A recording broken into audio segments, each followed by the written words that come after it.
Hey everybody, Megan here from Romance by the Book.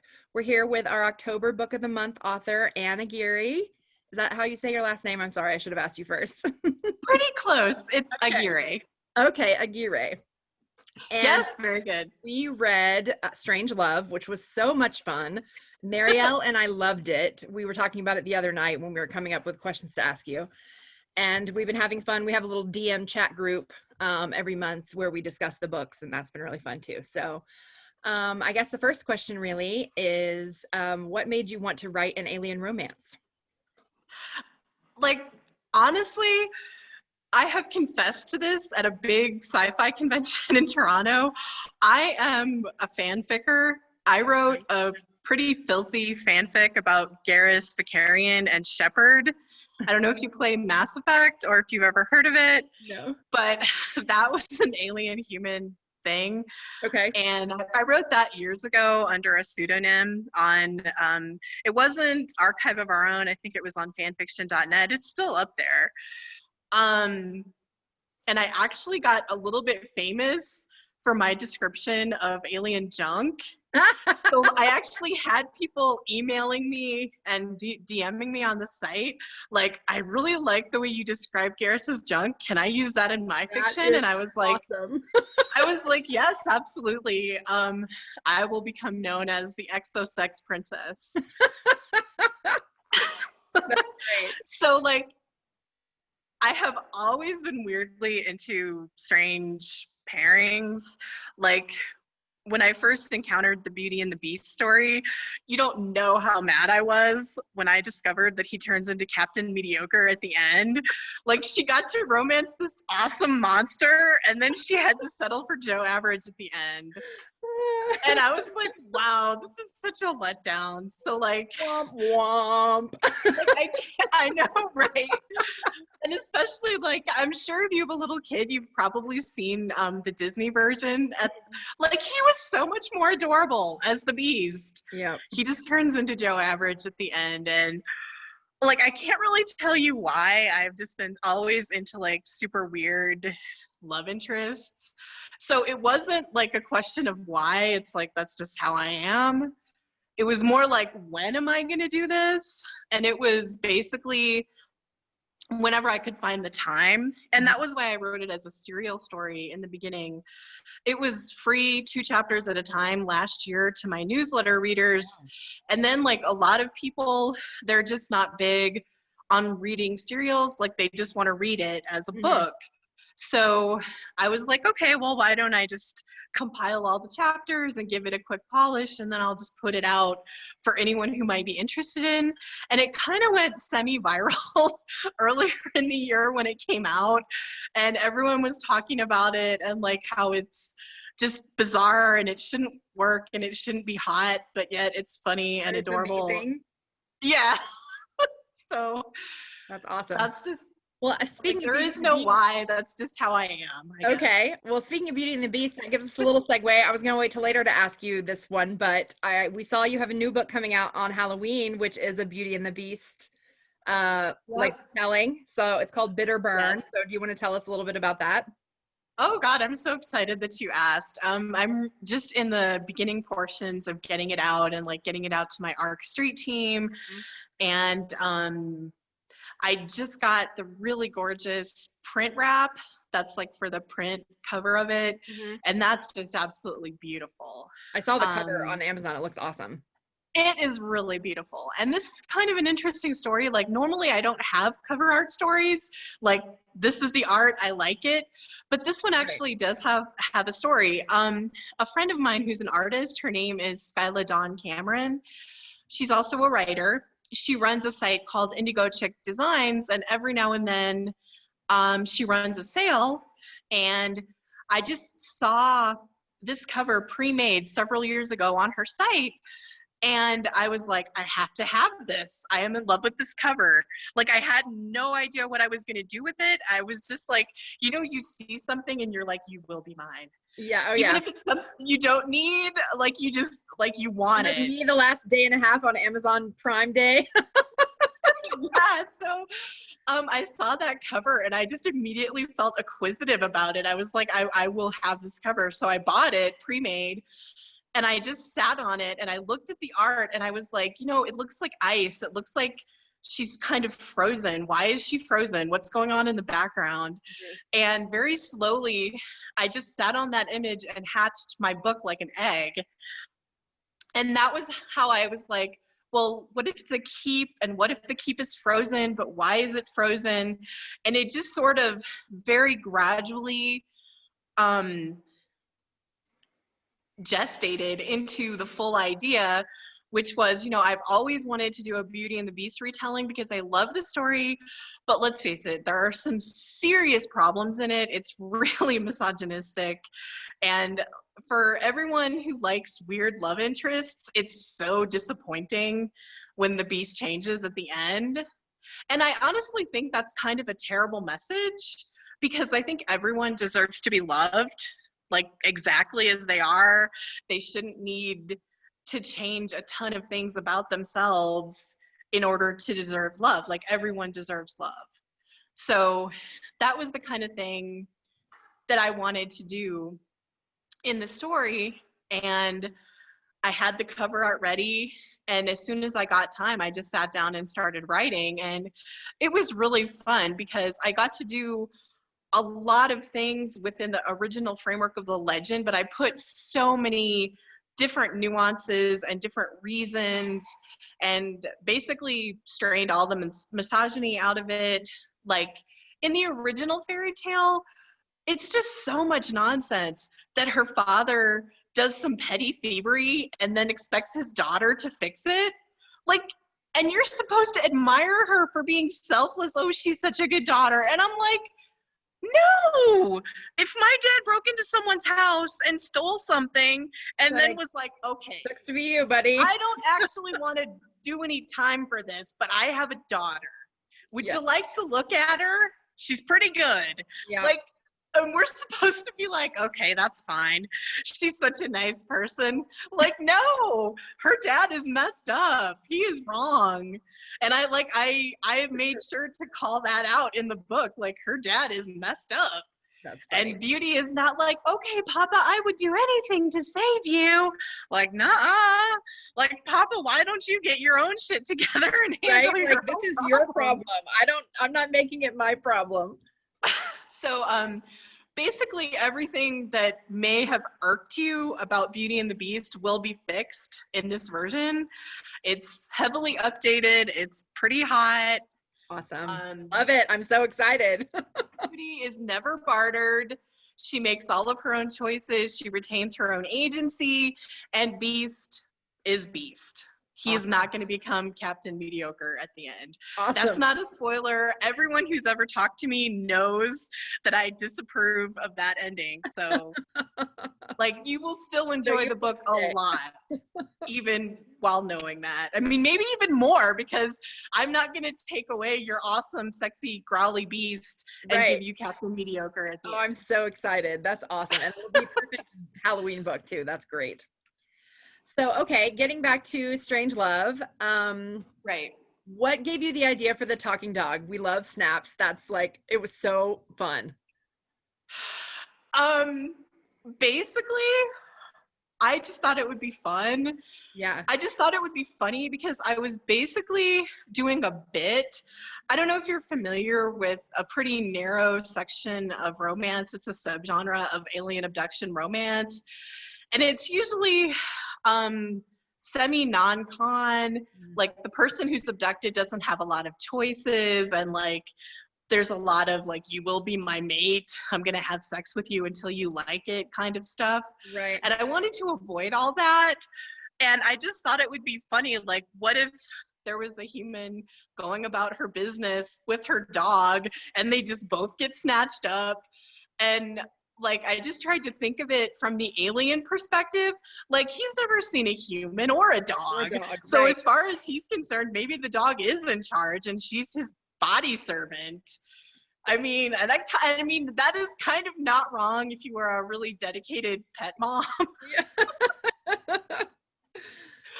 So I just basically, I thought it would be funny to put a talking dog in there, and I thought it would be funny, like, you know, if you have a pet, you talk to them constantly, and just the sort of things you imagine that they would say back. Right. And I just totally had a blast doing that. Like, I would just be cackling to myself as I would be typing, because, like, I'm not gonna lie, I gave the dog some of the best lines in the Oh, book. for sure. It was great. We had such a good time with that. Yeah. So Marielle wanted to know, are there any parts of the world that you created that you wish we could see in real life?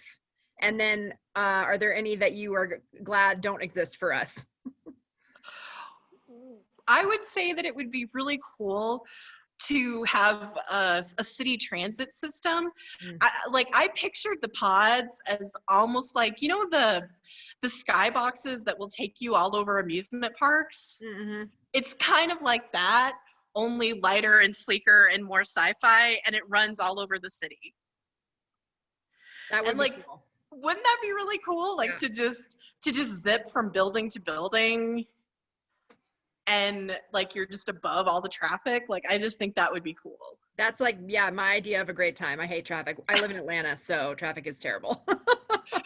So like, I think that would be really cool. And I would say that I don't think that competing for the right to get married and mate would be that ideal for most people. Most like people, the Hunger Games Bachelorette style. It was amazing. that's the comparison that people make to the book, and I'm like, actually, yes, that's what I was going for. Yeah, that's awesome. Yeah. Okay, so she also wanted to know if you named the book after the Depeche Mode song. Honestly, it is an Easter egg. Definitely. Okay. I was definitely into Depeche Mode when I was a teenager. But I just really kind of was just being upfront, because I couldn't decide what to call it exactly. Like, you know, the Hungry Bachelorette, or right. I mean, I didn't want to be oblique about it, so I just figured, why not just dump my purse. If anyone can look at the cover and read the title, and then I actually had people write reviews and be like, this was just too weird. And I'm like, you're like, the strange is in the title right there. I mean, did you not see what's on the cover? I mean, what were you expecting? And like, I'm upfront. I am really upfront. That cover, because all the colors in the background and everything, it's beautiful. Yeah, it really is beautiful. But I'm like, if you were honestly not expecting an alien, I don't know what to do for you, because it was pretty out there in the blurb. It was on the cover. I put it right in the title. So like, if you were not expecting weirdness going into this book, then like, I cannot help you. This is the wrong. Go read about humans. I promise, if you want to read about humans, there are many books out there for you. So very many. So I really love the way you explored intimacy in a different way with this couple, since Zyler was not like a humanoid alien, which is usually what we see in these type of stories. So what inspired you to approach it that way, and how did you figure out like how they were gonna fit together? Well, I did kind of want to invert gender roles, because it makes no sense that aliens would have our same sense of, well, either biologically or societally and culturally. I just tried to do something different from the ground up. And I'm not sure if you noticed in the author's note at the back, my inspiration for the genital exploration, I guess, came cave insects in Brazil, where there is literally a gender flip. There are cave insects in Brazil where the females have the gynosome, and the males have a penile pouch, I guess, and they keep all of their genetic material inside, and basically the lady insects dip inside to take the this bug semen, I guess. I don't know. Right. So anyway, it's completely flipped. It was the first instance they had ever seen of that on planet Earth. And I was like, well, that's freaking cool. And I looked at all the pictures and I read the article, and I read a couple different articles on these bugs. I think one was in Smithsonian and the other one might have been in National Geographic, maybe, I'm not sure. You can Google and find out if you're really curious about the actual physiology of it. Mm-hmm. But I was like, well, if that can happen on Earth, it would make sense that it could happen to aliens. And then I just figured, like, why stop at 1? Like, why not give them 4? Right. Because I can. And also, like, there is a little bit of scientific rationale behind that, because many insects have multiple claspers, shall we say. And since I was kind of going for an insectile alien sort of thing with Titan, it just kind of made sense based on other insects. And I thought, if tiny guys have only 1, for larger ones, wouldn't it make sense that they would need more? I mean, I don't really know. Yeah. I've never actually met a giant chitinous insect alien, nor am I actually a biologist. So, like, but yeah, I started from what I thought was a logical standpoint and extrapolated outward. Mm-hmm. That's really cool. And having my heroine be bi was just natural, because, like, in my world, almost everyone is bi. And that made it a little easier, because I didn't have to write any, like, ooh, this is weird, I'm normally heterosexual. I just, like, whatever. Yeah. It was just more about, like, how can I make this work? Mm-hmm. I have fingers. We can do this. Yeah. That's awesome. I love, like, hearing about, like, how you said, it was just this article on these bugs and you were like, oh, and then you spun this whole, like, web from that. That fascinates me. This is why I'm a reviewer and not an author. So, let's see. What are you working on right now, if you want to talk about that a little bit? Right now, I am lucky to be in a little downtime. I just turned in a project, but I can tell you about that one. I just finished revisions on a book called Witch Please, and it's for Source Books. I know. It's a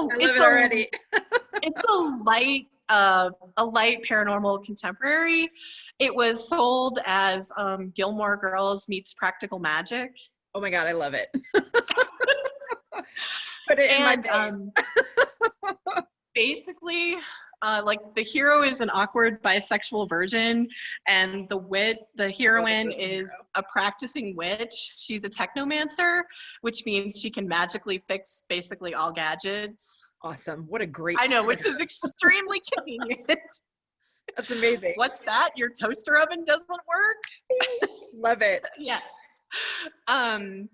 And basically it's kind of a star-crossed situation, because her grandmother very much does not approve of mundanes mixing with witches. So she's constantly trying to get her to marry into a pure witch family, and eugenics are gross. So, but, like, I feel like it's kind of timely, because sometimes older people in your life, you love them even though you know they believe terrible things and you don't agree with them. And it can be really hard to balance the love you have for them because they're your relative against their ideas that are objectionable and hurtful. Like, people who are not involved will tell you, you know, just cut her off, don't ever talk to her again, she's terrible. But, like, you know, she's your mom, or she's your grandma, or she's your auntie, and you want to try to work it out. But, I mean, basically there's a lot of family stuff. There's a lot of humor. There is, of course, a cat and dog, although neither of them talk per se. And if you liked my sense of humor in Strange Love, then you will definitely enjoy Witch Please for basically the same reasons. Okay. And this book is definitely a feel-good sort of book. Like, you'll fall into it and you just feel like you're, laying in a heated blanket surrounded by fluffy pillows, and you're just happy at the end Love of it. it. Oh, That was how I felt sometime, writing for it. sure. That was how I felt editing it. Like, it's just a really beautiful, fun book. And I am so proud that I'm putting it out into the world next year, when I think a lot of people will need a happy, fluffy hug of a book. Definitely. That sounds amazing. I'm very excited about that. I've always loved a witch story, movie, book, anything. Like, I've always been into that. So I always go looking for them, and that sounds right up my alley. Hooray! Okay, let's see. Okay, so we have two questions we always ask everybody. Marielle's question is, if we were a fly on the wall while you were writing, what would we see?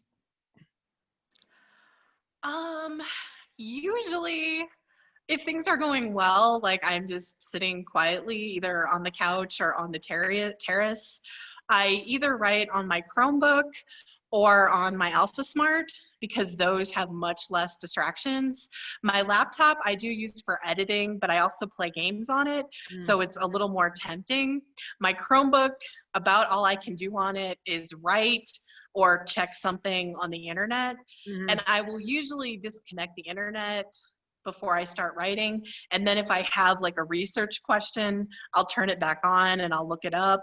Or sometimes if it's not that big of a deal, I'll just make something up and then put a parenthetical or a comment like check this later. Mhm. Because if I stop to research as I go, sometimes I fall down a rabbit hole, and then like 2 hours later, I'm reading about medical replacement limbs, and it's like, why? like What has why? happened? Yeah.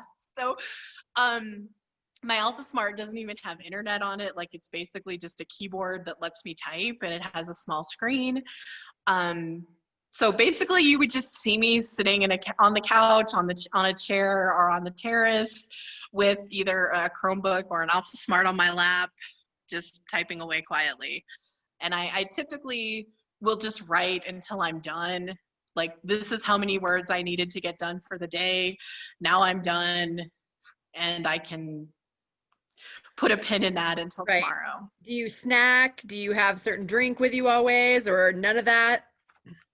Not too much. I mean, sometimes I will have a nice coffee with me, but I generally don't eat while I'm writing. I'll have the food before and go to the bathroom, and then I'll just settle in Mhm. for 2 or 3 hours. A lot of people don't have that leisure. They have to like do 15 minutes here, 15 minutes Right. there. But this is my full-time job, so if I can get it done in 2 or 3 hours, then awesome. Yeah. And then I'll have a snack afterwards. If I'm really writing a lot of words because I'm really behind, then I will take breaks, and like I'll write for an hour and then get up and walk around, stretch, have some water, and then go back to it. But if I'm only writing like say 2 or 3 thousand words, I'll just usually do them in one sitting. Cool. And then my question is, what is your favorite trope to read? Oh gosh, that is an excellent question.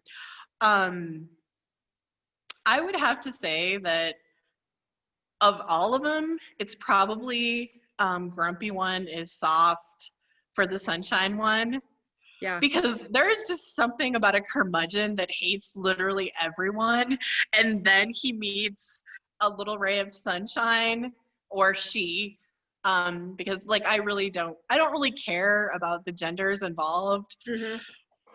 But when the Grumpy One meets the Sunshine One, and they absolutely cannot resist their charm, and yet they're just mean and cranky to everyone else, I just find it so adorable. It's really great. I Um, agree.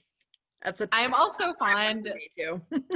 I am also fond of enemies to lovers, Mhm. and I'm also fond of siblings best friend. That's my favorite one. Always. It's That's really my hard to favorite one. choose, but those are my top three. And Yeah. when they're well executed, like it's really hard for me. It's really hard for me to say like definitively this is my favorite, but those Right. are definitely my top three when they're well Okay. executed. Awesome. Yeah. Siblings Best Friend is definitely my favorite. I've always been a sucker for that. Uh, I really like a like forced proximity or marriage of convenience. I'm super down with Yes! that.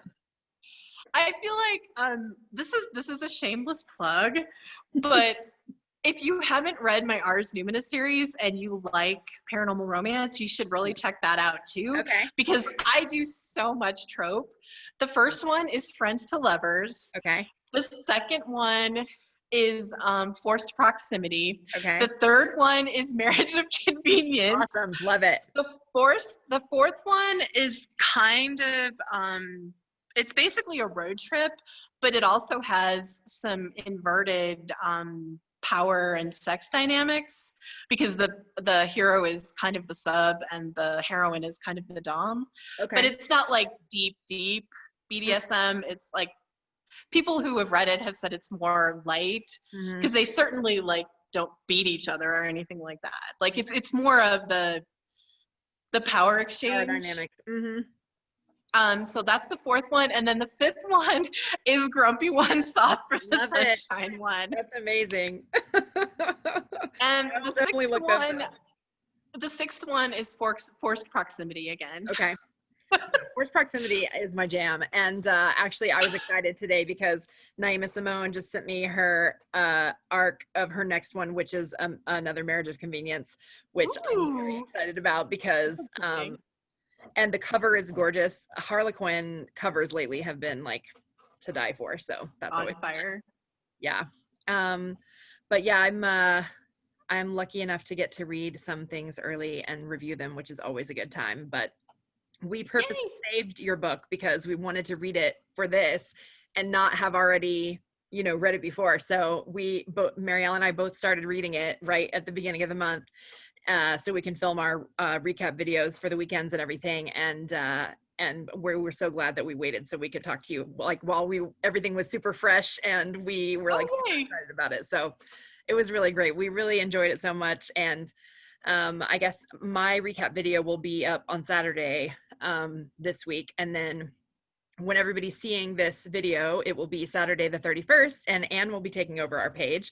So that I'm sure will be super fun and nice little Halloween treat for everyone. So thank you so much. I really appreciate you doing this. And we had such a great time with the book, and we really appreciate you. And we will look forward to you doing your takeover on the 31st.